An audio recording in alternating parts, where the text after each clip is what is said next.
Hi, everyone. Thank you for joining today. My name is Hanna, and I work at Mouseflow. Now, I'm super happy and excited to talk to you all about analytics today. And it's because I have the pleasure of working for a company that doesn't only rely on analytics, because we all do in our line of work, right? But it actually made it its business to help customers understand their users better through analytics and improve their experience. But before we start talking about the topic for today, I want to be straight with you because we're all product professionals here, so we can be honest. And we're all trying to innovate and we're all trying to be data informed. But we live in the real world. We live in the trenches of deadlines and pressures and dev issues and ever too short resources and time. So I want to make sure that this doesn't sound like a promotional LinkedIn post. You know, the ones I'm talking about, where practices and best practices are always very easily followed and the company's transformed and everything is just peachy. So I know it's not the case and not for every company. So I want to be upfront with you on what this talk isn't about. And first of all, it's not about AI. I'm not going to mention AI. It's the future, it's even the present, but we all need a break from talking about it so much. It's also not a company promo. I mean, I'm going to talk about a new feature that we've built, and I'm even going to show you a world premiere sneak preview of it at the end, but this is not going to be an extension of our marketing team. And this is also not a recipe that I suggest you follow because, as I said, this is a hot bun that's coming out of the oven right now to our first customers, and we're very proud of it, but we don't know yet if it's working or not, and it's only more analytics that will tell us this. So I'm not pretending like we've uncovered the mysteries of the universe here. And with that said, what is this about then, and why should you stick around? So it's about the lessons that I learned, that my team learned, while using analytics and about using analytics, working on an ask that we all know far too well in this business. And that ask is, we need a new feature. You have maybe heard it from your CEO or your head of sales or your marketing team. Doesn't matter in what shape or form it comes. If it comes with tomorrow or yesterday appended to it, or if it's even about a specific feature that you need to build in the worst of cases. We've all heard that. And maybe you think that has nothing to do with analytics because it's a stakeholder management issue, but analytics does fit into this. And I'm going to give you a bit of context because analytics could be the way out of this blunder. And let's start with the context. Mouseflow is a behavioral analytics platform. That means we help customers, other companies, understand how their users are using their website. And my team and I were tasked with the mission of creating a new feature to drive growth and to add to the suite of services that we already have for our customers. Things like session replay and 6 different heat maps, conversion funnels, form analytics, and user feedback surveys. What can we add to this? We had no idea at the beginning. But before we get to answering that, I want to tackle the topic of the summit and align on that key term, analytics. What counts as analytics in your book? Is it just the countable things, events and numbers? Or is it also the insights that you gather from surveys and interviews? I recently found this quote online from a technical writer called Margaret Roos, and I like it very much because I think it encapsulates what analytics actually is. Analytics is the scientific process of discovering and communicating meaningful patterns found in raw data, turning them into insights for better decision making. Because we're all about trying to make the best decisions. And then when you think about the insights that you can get from reading dozens of survey responses or watching a bunch of session replays, those learnings are not less meaningful than what you can get from looking at the quantitative part of things, event counts and clicks and all those things. So it's the combination of those two that I count as analytics, or at least analytics that are meaningful and useful for our business. And if we have that cleared up, then we can start about talking about what we actually learned in this whole process, because that's what we're here for. So I will sum it up in 3 short sentences, and then we'll go deeper. The first lesson is talk to your customers. The second is to not neglect performance. And the third is watch your customers. Now, how did we actually end up with this, and what does it mean in practice? Let's dive deeper into the first lesson, and you'll see. Why to talk to your customers? I mean, it's a no-brainer, right? But in this particular instance, it's because what they do today isn't necessarily going to show you what they might love tomorrow. So before we dove into, okay, how do we build a new feature for the business, we tried asking ourselves, what features that we currently have are our customers using? And how are they using these features? In this case, session replay was really, really handy because we could see exactly where they're moving around and what they're clicking and all that. And we also asked, what jobs are they trying to achieve using these features? That's the most important thing.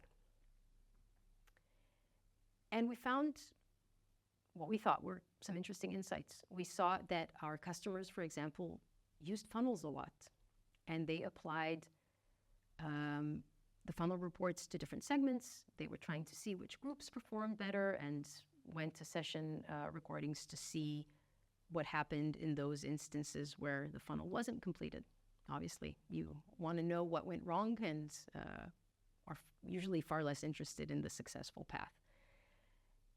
We also saw that customers created very detailed funnels, not just 2 or 3 steps, but maybe multiple ones to kind of cover all the different micro-conversions along the way of the path that they envisioned users will take. If you think of a classic e-commerce case, you might imagine a starting point on the homepage or maybe some campaign landing page, then visiting a category, a product, going to the basket, checkout, that usually has multiple steps, and then the success page, hopefully. And we also saw that our customers needed a lot of extra filtering on top to try and figure out why the drops happened where they happened. So they were trying to use specific friction event filters to see if it was rage clicks or some JavaScript errors that caused drops, or whether a certain page was being the exit page for many sessions. And all of this could have led us down a very expected path, right? Of, hey, our funnels need love. We need to strengthen that feature. We need to make it better. Sadly, that was not our task at the time, right? We were tasked with innovation and not optimization, which is not a bad thing in itself, right? But we took a step further, and we didn't stop there at just looking at what our users did. And here is where, if you see those 2 small emojis and the title of this lesson, it might sound a bit similar to that colloquial saying of horses and cars and Henry Ford being involved. So I'm still going to show this picture, but I'm not going to talk too much about it because I found a ton of controversy online on whether or not Ford actually said that people, if asked, would say they needed a faster horse or wanted a faster horse.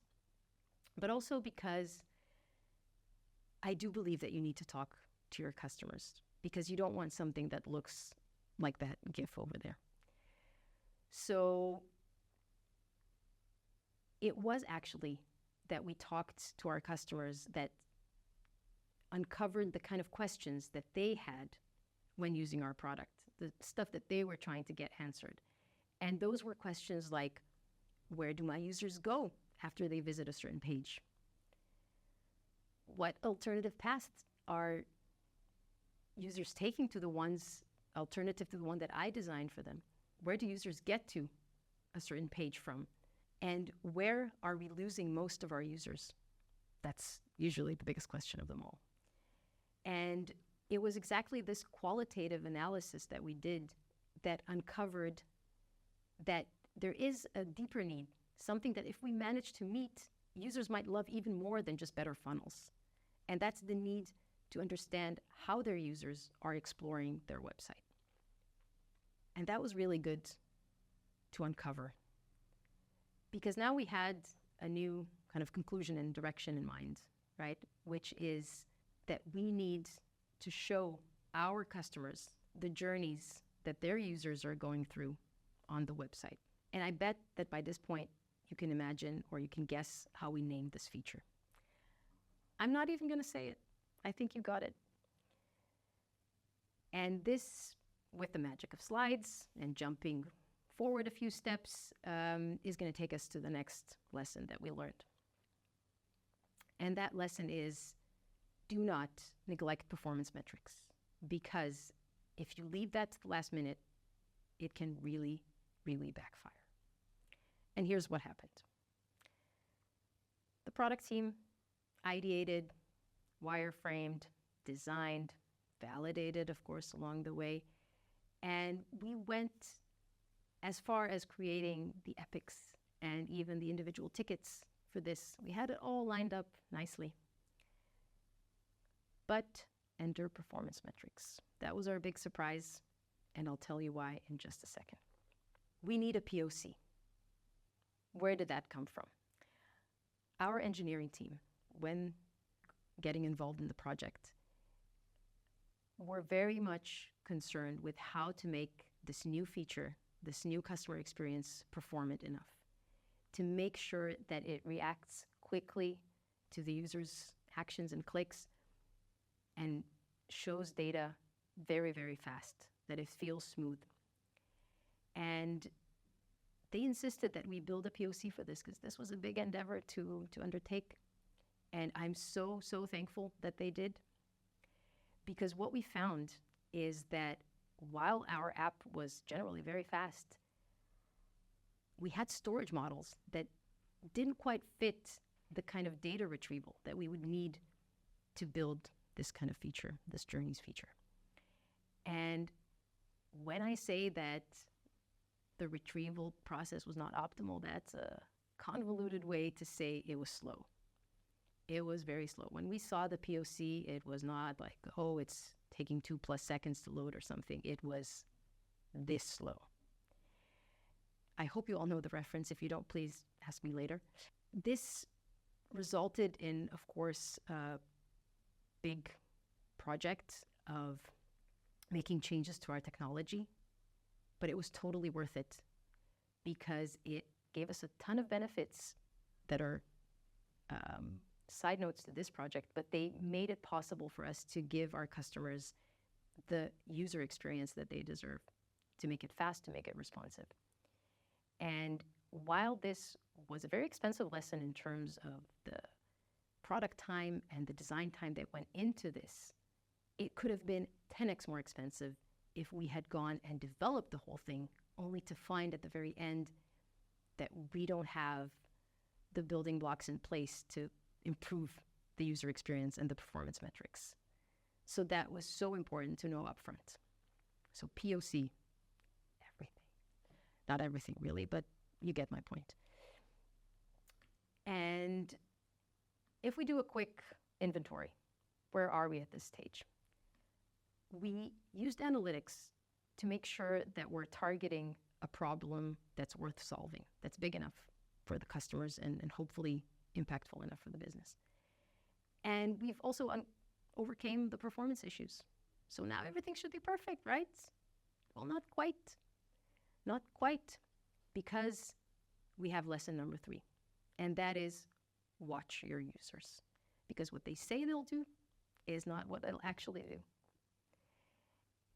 And you might be thinking to yourself, if you've listened, right? Didn't you just say a few slides ago that we should ask the users? And the answer is yes, but also no. Here's how we found that out. So we love dog fooding, and dogs as well, but that's a side track. We gave this newly built feature journeys to our internal teams to use and to explore and to give us feedback on. And it's the whole organization that was involved. So we gave it to sales and to marketing and to customer success and support. And we used it ourselves in product, of course. I'll let you guess which is which from these GIFs, not trying to point any fingers. And what's important to mention here is that before we did this, before we even ideated and designed the solution, we talked to all of these departments and also to customers. And what we kept hearing is that people were interested in exploring how people arrive at certain pages and what they do from there, but specific pages.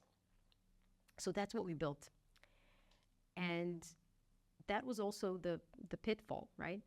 Because humans are very, very bad at predicting the future. That's also why tech estimations are always off. But it's not just the general future, but it's even our own future actions that we're bad at predicting. And that's why it's not enough to listen to the customers. And it's only once we had something up and running with real data that we could visualize, and we saw how people actually interacted with that visualized data, that we realized that we haven't quite cracked it yet. What I show you here is an abstract version of what we actually built. And what you can see is you have the purple boxes. They represent individual pages of a website. And you have the lines between them. Now, both are proportionate to the traffic volume. So the more pages, the more visits a page gets, the bigger the box, or the node as we called it. And the more people travel between particular pages, the thicker the light purple line gets.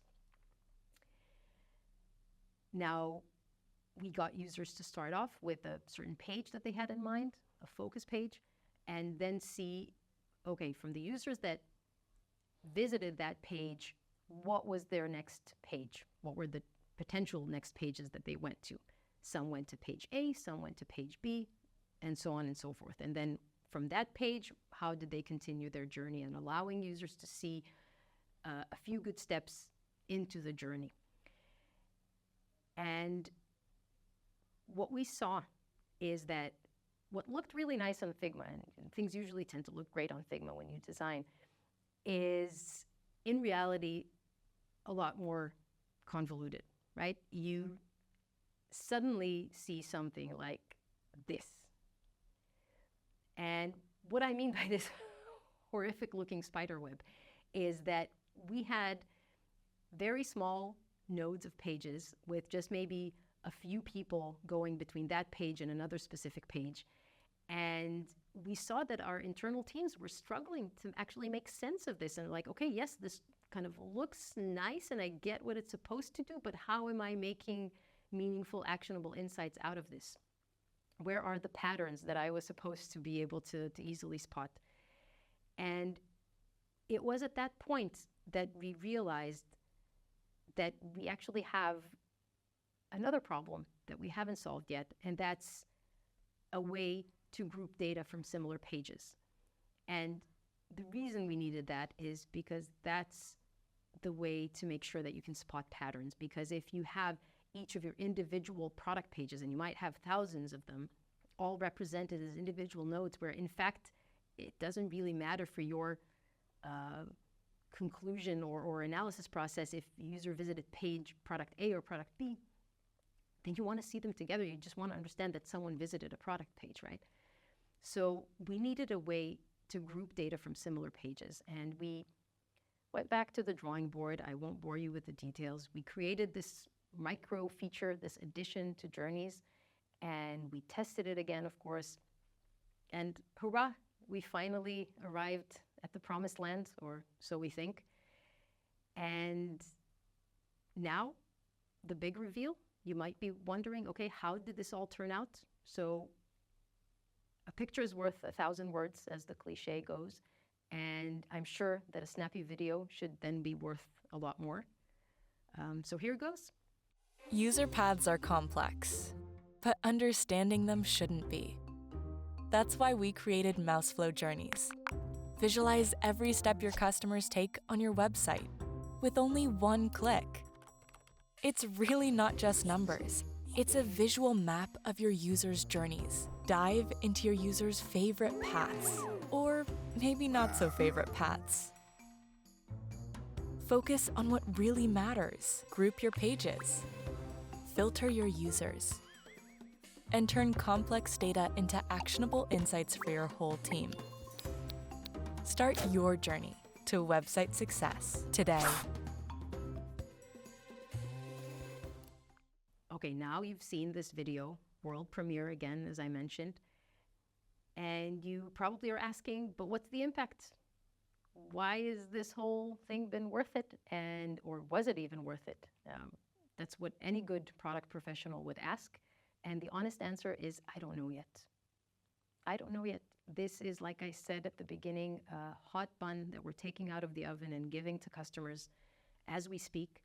So our job now is to make sure that we keep looking at the analytics and looking at both the qualitative, the performance, the quantitative, and make sure that we build on top of what works and that we iterate and improve on what needs improvement to make sure that the customer experience is always superior. And it's almost time to wrap up. So let's recap the 3 lessons that I learned, that my team learned about using analytics for new feature development.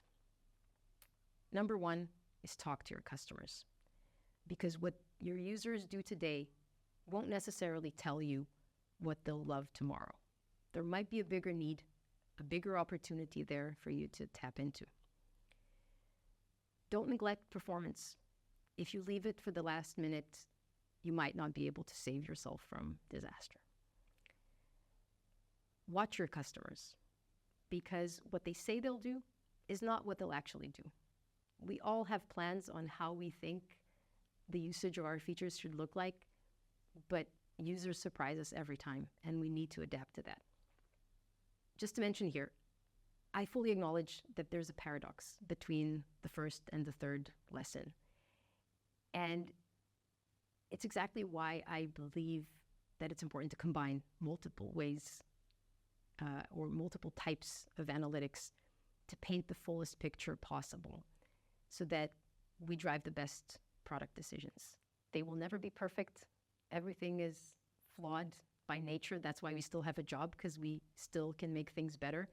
But the more types of analytics we use, the better picture we'll have. And that's my time up. So if you've made it this far, thank you so much. And if you have any questions, any juicy questions for me, please hit me.